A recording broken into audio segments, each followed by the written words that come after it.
Okay, so welcome, and today I want to talk about who I think is going to start for Sweden at the upcoming Euros, who I think is kind of our best team, who will kind of play against the best sides. I'd like to think we'd change a bit against depending who we're going to play, different styles, etc. But this is just kind of what I think is our best team at the moment, and kind of my prediction on who I think will start, the first game and kind of the majority of the tournament. Um, Obviously, first choice Jennifer Falk in goal. That's kind of quite an obvious one. I don't think there's much between her and Musovic. Both really good players. Obviously, there's no Musovic in this tournament due to maternity leave. I think it's a concern that neither of the keepers behind Falk are capped. But as long as she stays fit, she's been really good. Was really good in against Italy, just gone, but also against Italy in April as well. So she's playing really well, and I'm very comfortable and confident with her. At centre back, Bjorn and Eriksson. I think we've got four very good centre backs in Bjorn, Eriksson, Ilestedt, and Sembrant. Obviously, Illested's not had the most minutes this season. Came back from maternity leave, and she's really barely seen any game time at Arsenal. That's understandable. They're a good side. It's tough to get into, but it's obviously a bit of a concern. So I think she's definitely the fourth choice. I think Linda Sembrant, hasn't played loads for Bayern, but a bit more.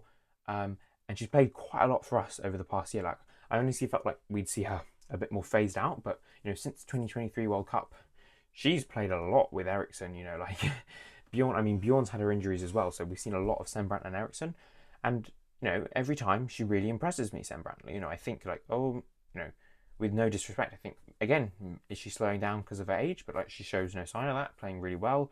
Um, so I would be comfortable with Sembrant playing, but I think Bjorn's had a really good season for Chelsea. Eriksson, so important, such a leader, experience, really consistent. I think that is the a very reliable centre back pairing that and I think that's the one we'll see. Right back Lundqvist. People obviously are really excited about Holmberg. Rightfully so. She was so good against Italy. Showed a lot. The way she drifted past players was so fast.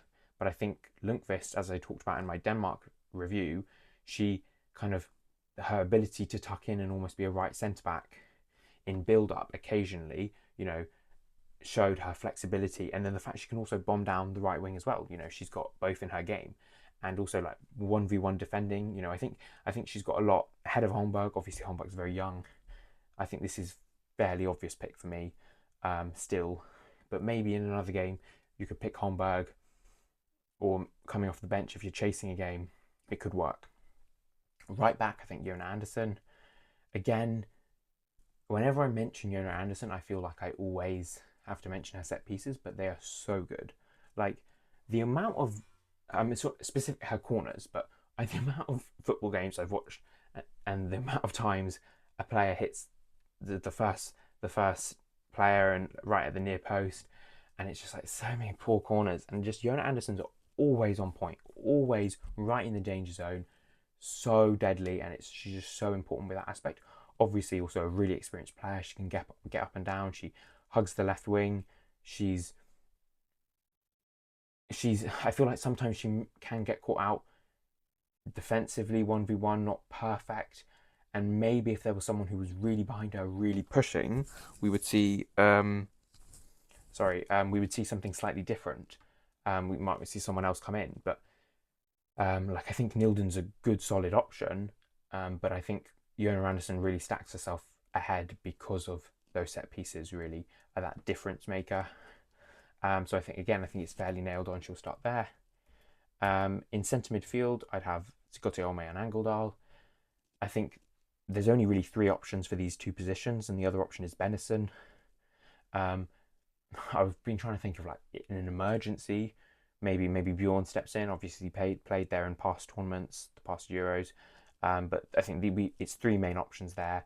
I think Zigoto Olme has been impressing me so much the past year, kind of defensive midfielder, that six, who she's really good at cutting out those passing lanes, intercepting, really tenacious, but also can get up the field and press in a way as well. Very kind of defensively aware midfielder, and I think that partners really well with Angeldal, who's a bit more technical with the link-up play, more comfortable on the ball. The way she can link up with Asllani and Canarid and kind of down on the right-hand side overload, she's really, really important. Like, I might do a video about how important Angeldal is, but like a lot goes through her in this team.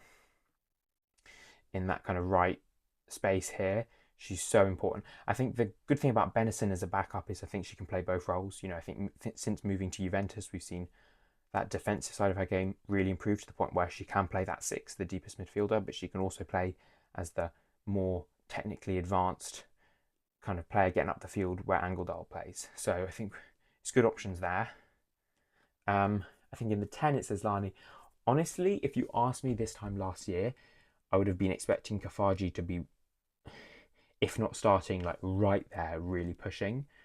So it's kind of a shame how her move to Arsenal hasn't worked out. Obviously, she's injured for this tournament, so she wasn't able to be selected. But I think it's more than that. I think ideally she would have been right there, and she wasn't. She hasn't been involved that much recently. So for whatever reason, the move hasn't worked, and it's left us with Asllani as that main option, and maybe not any others pushing her. There's also Yanogi and Hurtig, who are probably the other two options there. But I think, Asllani's still playing really well. I know it was in the Championship, but she had a really good season for the London City. Did I say the? I meant just London City. Anyway, it's kind of the way she can link up again with Angeldal, Canarid, those through balls. You pass into Asllani around the back through to Canarid. She's really, really clever. Such an intelligent player, so much experience, and also set pieces as well, similarly with Anderson. But also a part of her game that really gets overlooked is her defensive ability, her defensive intelligence, awareness. She's so important when we sit in that 4-4-2 shape, kind of deciding when to lock onto the opposition six, or to press onto one of their centre backs. She's a lot goes through her, kind of the triggers, but also she's just so intelligent at it, and she's really tenacious as well. Like, she's not just this kind of fancy luxury player who's really good technically. She's so good for this team defensively. And then Canarid on the right wing. I've seen a lot about maybe she's not had the best season.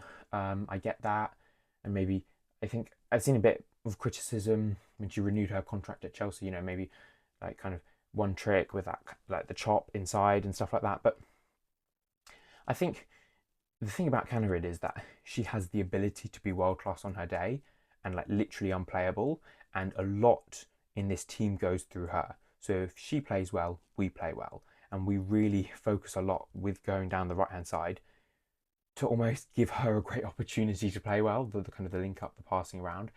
And then if she plays well, it can be really hard, because if we overload this side with quality kind of technical play with Angeldal, Asllani, finding those passing moves for Canarid, it can be so hard for defenders to stop.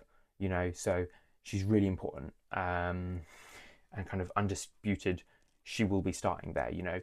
On the left wing, hopefully it is Rolfa, but we do not know.